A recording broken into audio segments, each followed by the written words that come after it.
were a little flat. Clearly, that was the case in the game, and anytime you turn the ball over like that, you're not going to win football games. That's very rare. Percentages are really low. So, yeah, I haven't felt this way in a while. So it's a gut punch for sure. You were asked about it during the week. Did it feel like last year's game against the Jets, kind of a similar thing, week 12? Yeah, absolutely did. And again, I still stand by what I said. It feels different on this team, but our week of practice was not to the standard that we have set. That we have really had. Again, I haven't felt this way with this team yet. Where we got punched in the face and it just kept happening. And we have to give credit to Atlanta for how good of a team they are. We knew it based on the film. We knew it based on top 10 rush defense, top 10 third downs. They did a great job on third down today. And honestly, when you watch the film, we're an assignment here, assignment there, a better throw here, a better throw there from a lot of points. And I think that's the most frustrating part when you get, the crap kicked out of you like that, is how close we were to some really big plays.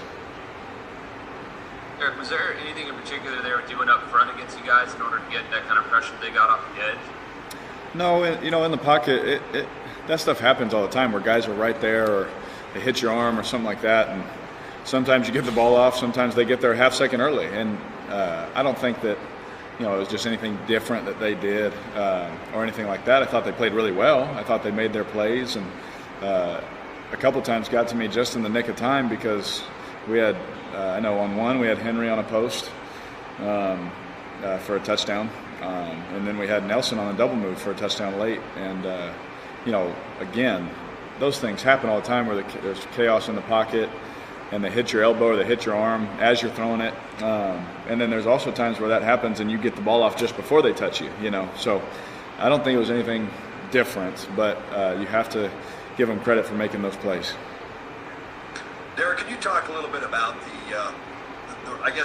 realism of the snowball effect? It seems like if one thing goes wrong, another can go wrong, another can go wrong. It seemed like that kind of just snowballed today with the team. Yeah, it did.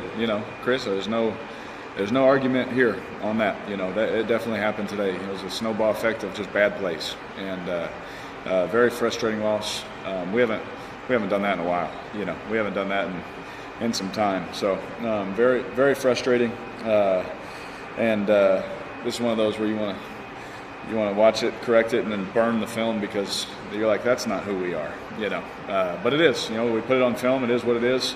And there's one or two ways we can handle it. We can say, oh, crap, and just keep giving into that, or we can grit our teeth like I think our team will and get ready. Because we have a team that kicked the crap out of us last year coming next. They beat the dog out of us last time. So we better get our minds right before we get on that plane for that game. Eric, I was literally going to say that, not to minimize what happened today or the lessons that you can learn, but is there sometimes a case to be made for just burn the tape? Don't even really necessarily worry about it. It wasn't necessarily who you guys are and just move on as quickly as you can from it. Yeah, personally you want to burn it, but there, as a competitor, you still have to make the corrections. You still have to watch the tape. There's always something to be learned, win or loss. For me, my mindset last week was the same as it was this week and during the game. If there's something different, when I watch the film, I correct it and things like that. But you try your best to find this process I always talk about, even in the game, and stay right there. And if you find little blips, then it's a reminder to, hey, that's not what we do. This is what we do. So I really, for me, I got to make the corrections. There's too many, 2 or 3 throws where it's like, I don't do that, it drives me nuts, and I got to live with that all week. That's what I earned today. I got to live with that, But at the end of the day, we do have a team that we're going to play that beat the dog out of us. And if we don't come ready to play, we don't come ready to work on Wednesday for practice, and it better start before then. But if we don't come ready to work, they're going to do it again. Hi, Derek. So you mentioned that you felt flat this week in practices. Do you feel like maybe that was kind of like a hangover after coming so close and just putting so many points up against the Chiefs and just falling just short? And also, is there a fear that this you had mentioned that you think it's a different 6-4 type of team, but is there a fear that after a loss like this, you could be like, here we go again?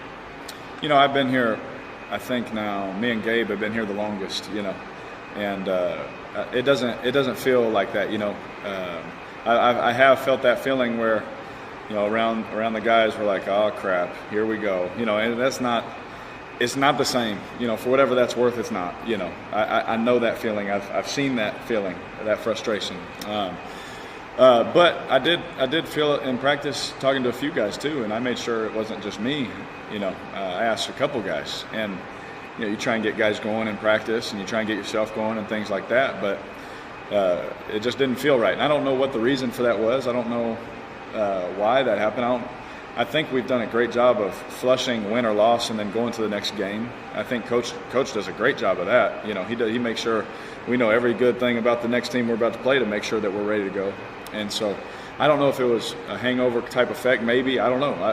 I'd have to study that. I don't know. But for me, I just know it wasn't up to our standard. So this week it better be. Hey, Darren, you guys have had a lot of fumbles in the pocket so far this season. Is there anything you can do as a quarterback to avoid those kind of fumbles? I mean, obviously you're not going to be protecting the ball like a ball carrier, but is there anything you can do on your end to avoid those? Yeah, absolutely. We practice it all the time too. I think that's the frustrating part. I think on the first one, we always talk about two hands on the ball. I had two hands on the ball, and he literally just hit right on my forearm, and the ball slipped out of my hands, and then. Really, the other two were as I was throwing. One was I never saw the last two guys. I never saw them. Those things you don't want them to happen, but they happen. But anytime I can see the guy, I try my best to get two hands on the ball, and I should have took that ball to my chest. That was a bad play. Bad play by me on the first one. The other two, I gotta get the ball out quicker. It's definitely not my line's fault. They've been doing a heck of a job. So. I got to do a better job of stepping up and making my read happen faster. Hey, Derek, because of the increase in COVID cases, the NFL determined that teams can't go back to their facility either Monday or Tuesday. I'm just curious whether are you concerned that you're not going to be able to get together as a group and look each other in the eye for the next 2 days to kind of sort it over, or is that just going to go on virtually or on the phone, or it's a different setup than it would normally be to bounce back? Yeah. Again, Jerry, this is like it's one of those things we don't know how to really deal with this. We never had to deal with this. I mean that we've never had to deal with this before in my time in the NFL, and probably in your time covering the NFL. This is unheard of kind of stuff, and it's pretty interesting that we can't go in the building. I understand that they're trying to make us and our families as safe as possible, and we appreciate that. But as a football team, especially after something like this, you want to get back to work. You don't want that taste in your mouth for a couple of days. But honestly, for us, maybe it's a good thing. A lot of guys can reflect.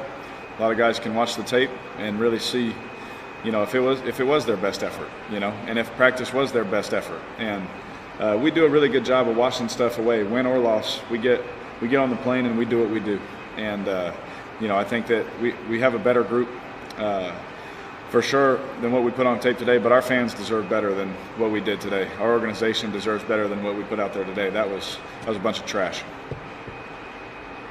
Great. Thank you, Derek. All right. Thank you all.